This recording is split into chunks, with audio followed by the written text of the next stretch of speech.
Hello అండి. ఈరోజైతే మేము పొంగనాలు చేసామన్నమాట. యాక్చువల్‌గా దోసపిండి వన్ డే అంతా బయట పెట్టేసామన్నమాట పులవడానికి.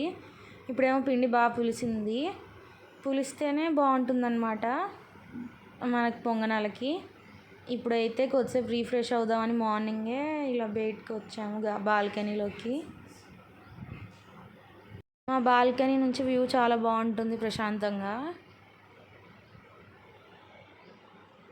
ఇంక కొద్దిసేపు అలా రీఫ్రెష్ అయ్యి తర్వాత టిఫిన్ స్టార్ట్ చేద్దాం అనుకున్నాము.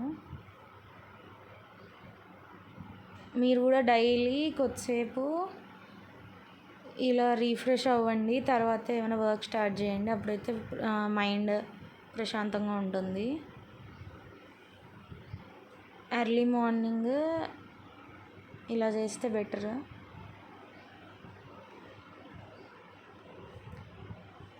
యాక్చువల్గా మన ఛానల్లో రివ్యూస్, మూవీ రివ్యూస్, ఇంకా లేటెస్ట్ న్యూస్ ఇలా ఏమన్నా కానీ అప్లోడ్ చేస్తూ ఉంటాము.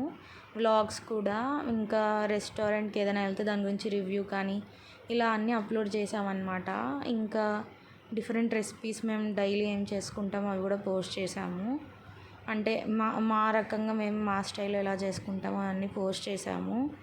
రాయలసీమ సైడ్ ఇంకా మేమైతే మామూలుగా కారం ఎక్కువ తింటాం కాబట్టి ప్రతి దాంట్లో ఎక్కువ కారం వేస్తున్నాము.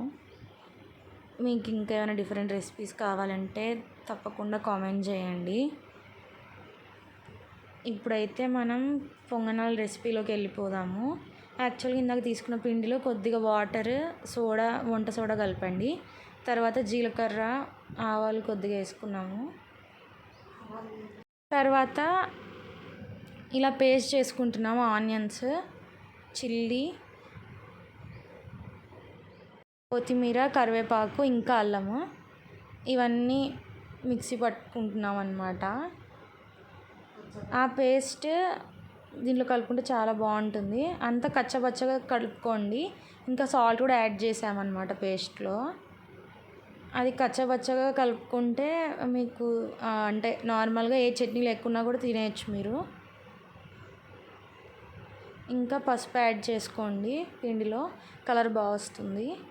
చూడండి పేస్ట్ ఎలా పట్టామో కచ్చపచ్చగా.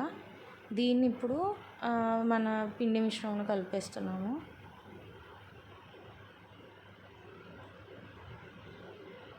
పచ్చిమిర్చి చేసాం కాబట్టి ఇంకా నార్మల్గా మీరు ఏదన్నా పిక్కిలతో అద్దుకున్నా సరిపోతుంది. లేకపోతే ఇలానే తినేసినా బాగానే ఉంటుంది, కారం కారంగానే ఉంటుంది.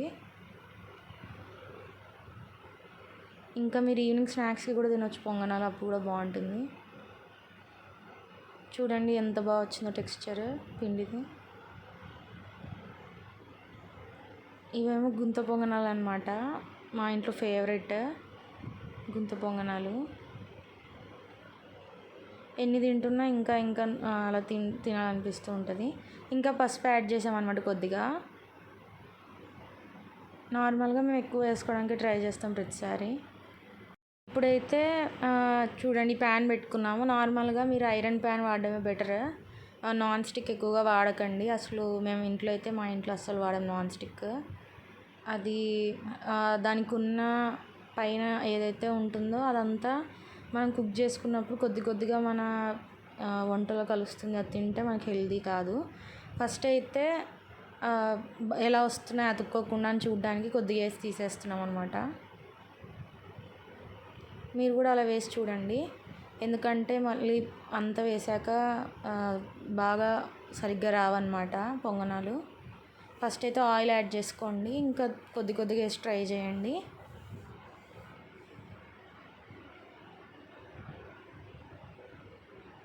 ఆయిల్ వేడైన తర్వాత ఇంకా అన్ని గుంతల్లో పొంగనాల పిండి వేసేసుకోండి.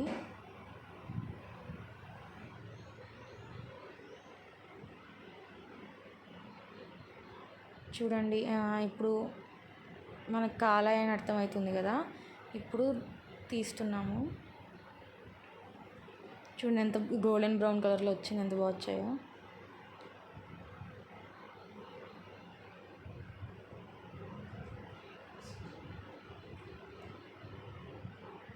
ఇవి తిప్పుకోకముందు కొద్దిసేపు ప్లేట్ క్లోజ్ చేసి పెట్టండి, అప్పుడైతే బాగా మగ్గుతాయి లోపల. ఆ క్లిప్ మిస్ అయింది, ఇంకా అది పెట్టలేదు అందుకే. ఇది ఇంకో వాయి అన్నమాట. చూడండి, ఇలా గోల్డెన్ బ్రౌన్ కలర్ వస్తే టేస్ట్ బాగుంటుంది. ఎలా అంటే పైనంతా క్రిస్పీగా ఉంటుంది, లోపల సాఫ్ట్గా ఉంటుంది తినడానికి. పిల్లలకైతే బాగా నచ్చుతుందండి, ఇలా ట్రై చేయండి. నార్మల్గా ఓన్లీ పిండితో చేయకుండా ఇలా దీంట్లో పచ్చిమిర్చి ఇవన్నీ కలపడం వల్ల చాలా బాగుంటుంది. ఇంకా మీకు ఈరోజు మేము కలపలేదు కానీ నార్మల్గా శనగపప్పు కూడా యాడ్ చేసుకోండి నానబెట్టి. అంటే అలానే వేసేయండి, ఏం మిక్సీ పట్టకుండా నార్మల్గా అలా వేసేయాలి పిండిలో. అప్పుడైతే మధ్యలో మనకి వస్తూ ఉంటుంది పంటి కింద. ఈరోజైతే అవైలబుల్ లేవు, మేము యాడ్ చేయలేదు.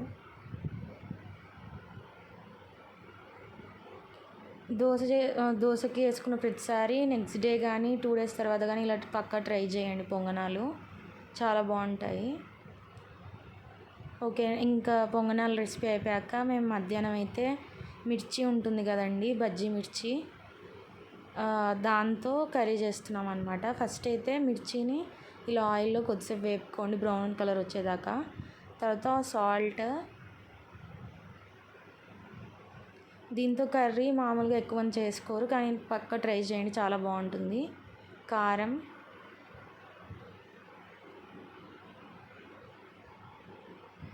పసుపు యాడ్ చేసుకోండి. తర్వాత ఒకసారి కలిపేయండి. ముందైతే తిరువాత గింజలు కూడా వేసుకున్నాము ఆయిల్లో, అవి వేడైన తర్వాత మిరపకాయలు యాడ్ చేసామన్నమాట. ఆ క్లిప్ మిస్ అయింది. ఇవైతే ఎక్కువ అసలు కారం ఉండవు కాబట్టి మనం ఇలా కర్రీలో చేసుకొని తినేయచ్చు పిల్లలకు కూడా. సో ఇది నార్మల్గా ఉప్పు కారం అనేసాక శనగపిండి యాడ్ చేస్తున్నాము, అంటే దానికి బాగా బైండింగ్గా అలా ఉంటుంది, తినడానికి బాగా వస్తుంది, ఇంకా పొడి పొడిలా తయారవుతుంది. శనగపిండి యాడ్ చేస్తే ఫ్లేవర్ బాగా వస్తుంది అన్నమాట. తప్పకుండా ట్రై చేయండి, అలాగా చాలా బాగుంటుంది కర్రీ.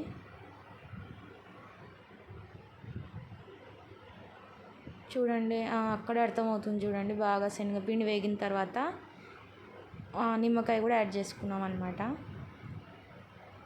విత్తనాలు పడకుండా యాడ్ చేసుకోండి.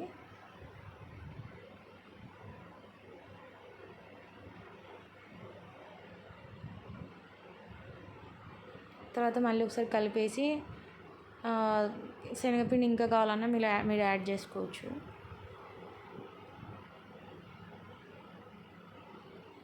నార్మల్గా కర్రీస్లో శనగపిండి యాడ్ చేస్తే బాగా బైండింగ్లా అలా ఉంటుంది. కొంచెం కారం కూడా ఎక్కువ లేనట్టు అనిపిస్తుంది శనగపిండి యాడ్ చేస్తే.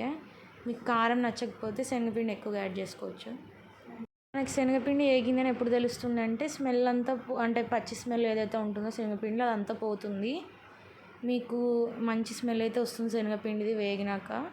అప్పుడు ఇంకా స్టవ్ కట్టేయండి.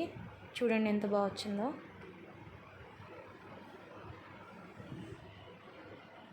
ఇప్పుడైతే వడ్డించేసుకున్నాము. టమాటా పప్పు, మిరపకాయల కర్రీ, తర్వాత వడియాలు, అన్నం, నెయ్యి వేసుకున్నాం అనమాట.